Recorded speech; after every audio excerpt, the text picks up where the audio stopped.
Vikram Sampath joins us. He's an author.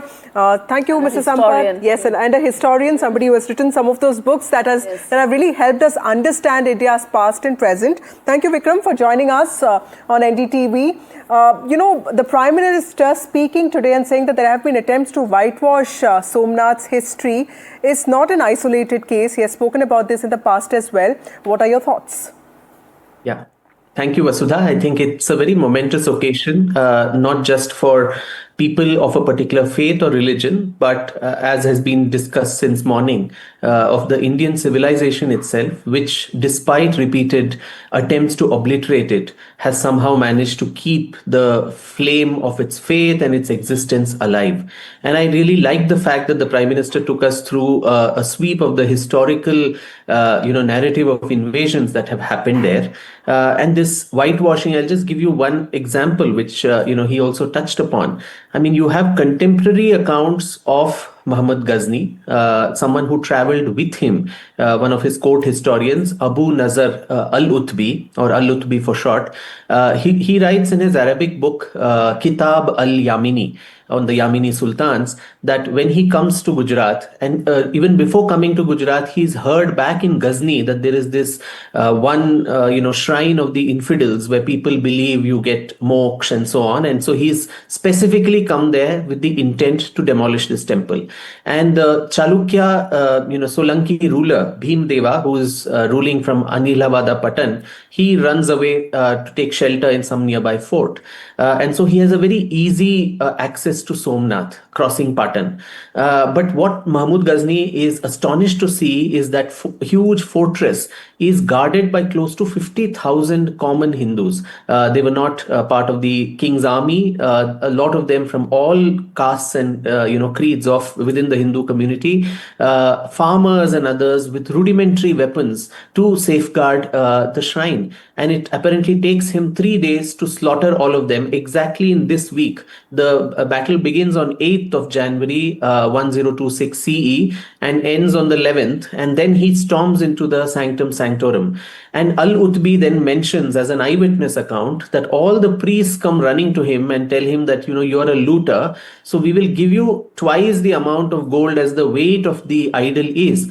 So you just take that and leave and save our deity. And so according to Utbi, Muhammad then laughs and says, if I do that, my name would be recorded in history as a trader of idols, whereas I like my name to be known in history as a breaker of idols or but shikan. So this suffix to many of the king's names, sultan's names of but shikan. You had Sikandar but shikan of the Kashmir Shahamiri dynasty who broke the Martand temple in Srinagar of the sun god, which Lalitaditya had built. So many of these people proudly, suffix their name with but shikan.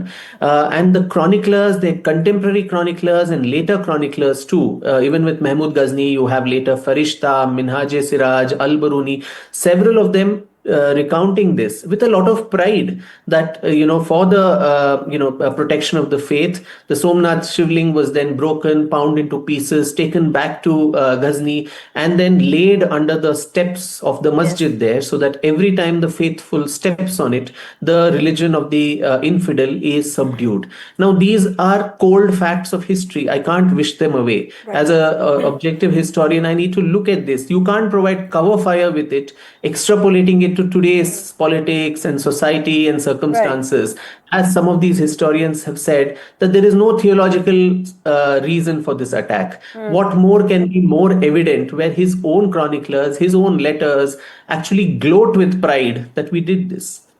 Yes, indeed. Vikram, this is Gauri Dwivedi here in the studio.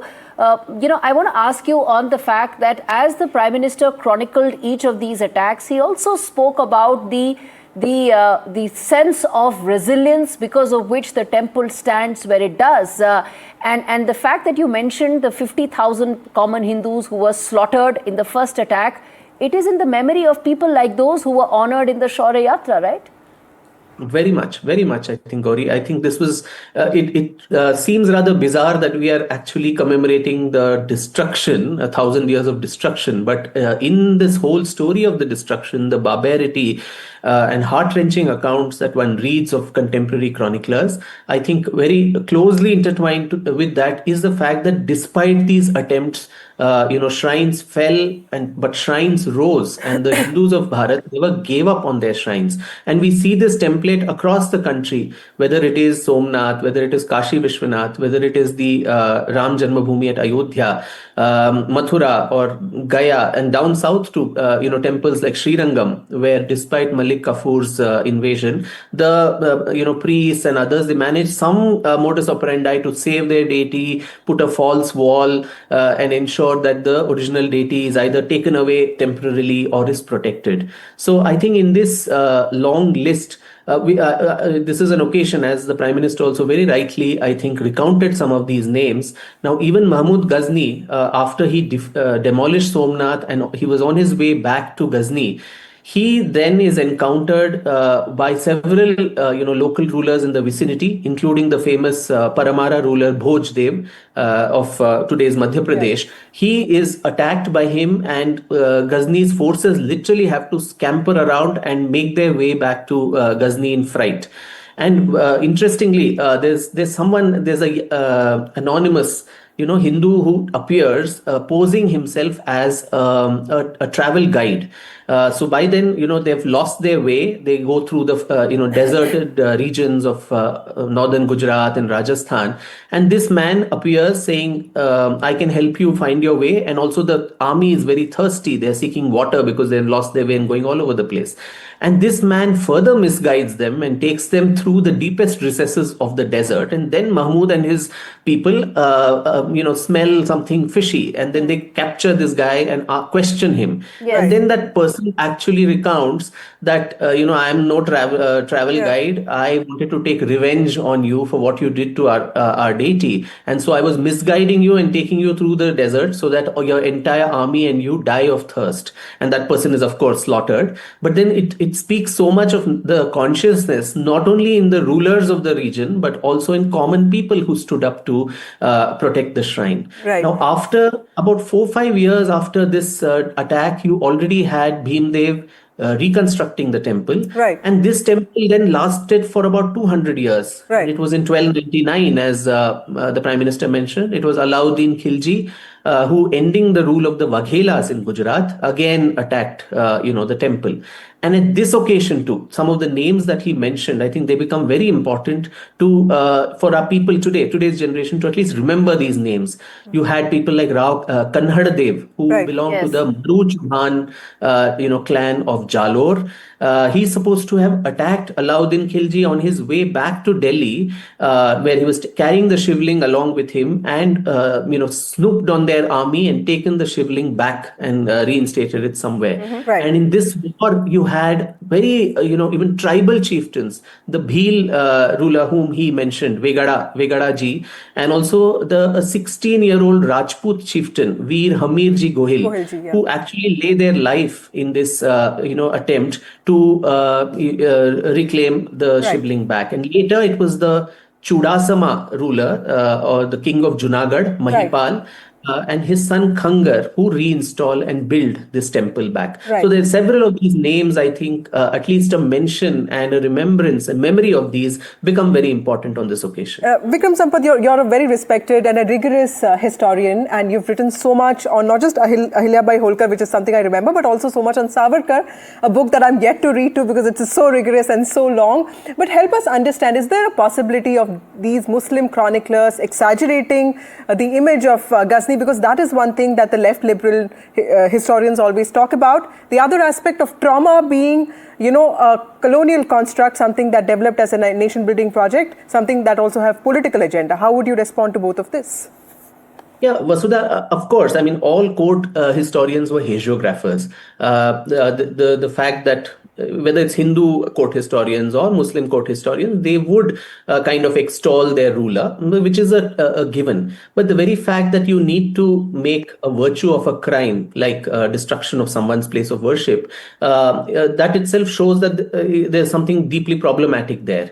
And it's not an archival thought which happened 800, 900 years ago. In our very living times, we saw how the Bamiyan Buddhas were brought down. Right? There was no wealth hidden there. There was nothing, no court historians eulogizing, exaggerating anything there. Why were these, gigantic Buddha images, which are a part of World Heritage, why was it brought down? What is this mindset that actually doesn't? It always thinks of my way or the highway, and anything that comes against that worldview needs to be brutally, trampled down. I think that we see that the echoes of that to this day. We see what's happening in the subcontinent. We see in our neighboring countries. So this is not just. There could be some amount of exaggeration, but at the same time, I think there is a fundamental truth in what these people, write about. And I mean, I've also written about Tipu Sultan and Tipu Sultan's own letters. And that's the best part, Vasudha, that most of these sultans or their chroniclers, they themselves wrote with a lot of pride, saying, I did this. Tipu, proudly proclaims that I have converted 1 lakh kafirs in Calicut. Vikram Sampath, we are running out of time, but very quickly I want to ask you this. We touched a lot about, 1,000-year-old history of Somnath. But the Prime Minister also mentioned about recent times. He mentioned about what happened right after independence, when it came to the reconstruction of the temple. He said those forces of appeasement and those divisive forces still remain relevant. Your thoughts there? Yeah, I think that's also a fact of history, Gauri, because, these are documented facts of recent history, where I think during the course of the freedom struggle, Sardar Patel had promised the people there that, this temple is going to be reconstructed. It was a very ancient holy shrine, Prabhas Patan. And so this resonated in people's minds. But then, and even it is said that Gandhiji also wanted this temple reconstructed, though he wanted it to be built out of public funds and not the state exchequer. But as the time of the reconstruction came, and Patel had died by then, and it is K.M. Munshi who took the lead in these efforts, you have Munshi's memoirs, you have the letters of Jawaharlal Nehru writing to all the chief ministers, writing to the Raj Pramukh, who was the Jam Sahab of Jamnagar now, who was also mentioned by Digvijay Singh Ji, who was mentioned by the Prime Minister, telling all of them that please don't indulge in this activity. I'm not comfortable doing this.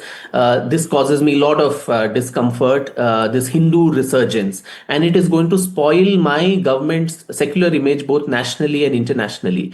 And to that, I would just like to quote what Munshi wrote to Jawaharlal Nehru in a letter. He says, and I quote, "It is my faith in our past which has given me the strength to work in our present and to look forward to our future. I cannot value freedom if it deprives us of the Bhagavad Gita or uproots our millions from the faith with which they look upon our temples and thereby destroys the texture of our lives. This shrine, Somnath, once restored to a place of importance in our life, will give to our people purer conception of religion and a more vivid consciousness of our strength, which is so vital in these days of freedom and its trials." Unquote. I think Munshi's, and this letter of Munshi was even praised by V.P. Menon, who says it's a masterpiece. I, for one, would be prepared to live and, if necessary, die by the views that you have expressed in your letter. Right. So these are views of people in the Nehru government, congressmen, bureaucrats, who actually, held a completely divergent view to what Nehru wanted. He would probably have resurrected the temple, made it into a mummified ASI monument, but not a living, breathing temple, which is the sad part. Vikram, one last question. How would you respond to people who say that don't keep looking back at history? History is so much about, nation is so much about reconciliation. I know you've had this debate in the past as well. And it's all about nation building. It's not about looking at old wounds, but it's about growing together and looking at shared histories and not really looking at people as enemies. How would you respond to those people? Yeah, Vasudha, as a historian, I would certainly not say don't look at history. History is, I think, very important. History defines how we consider ourselves as a nation, as a civilization.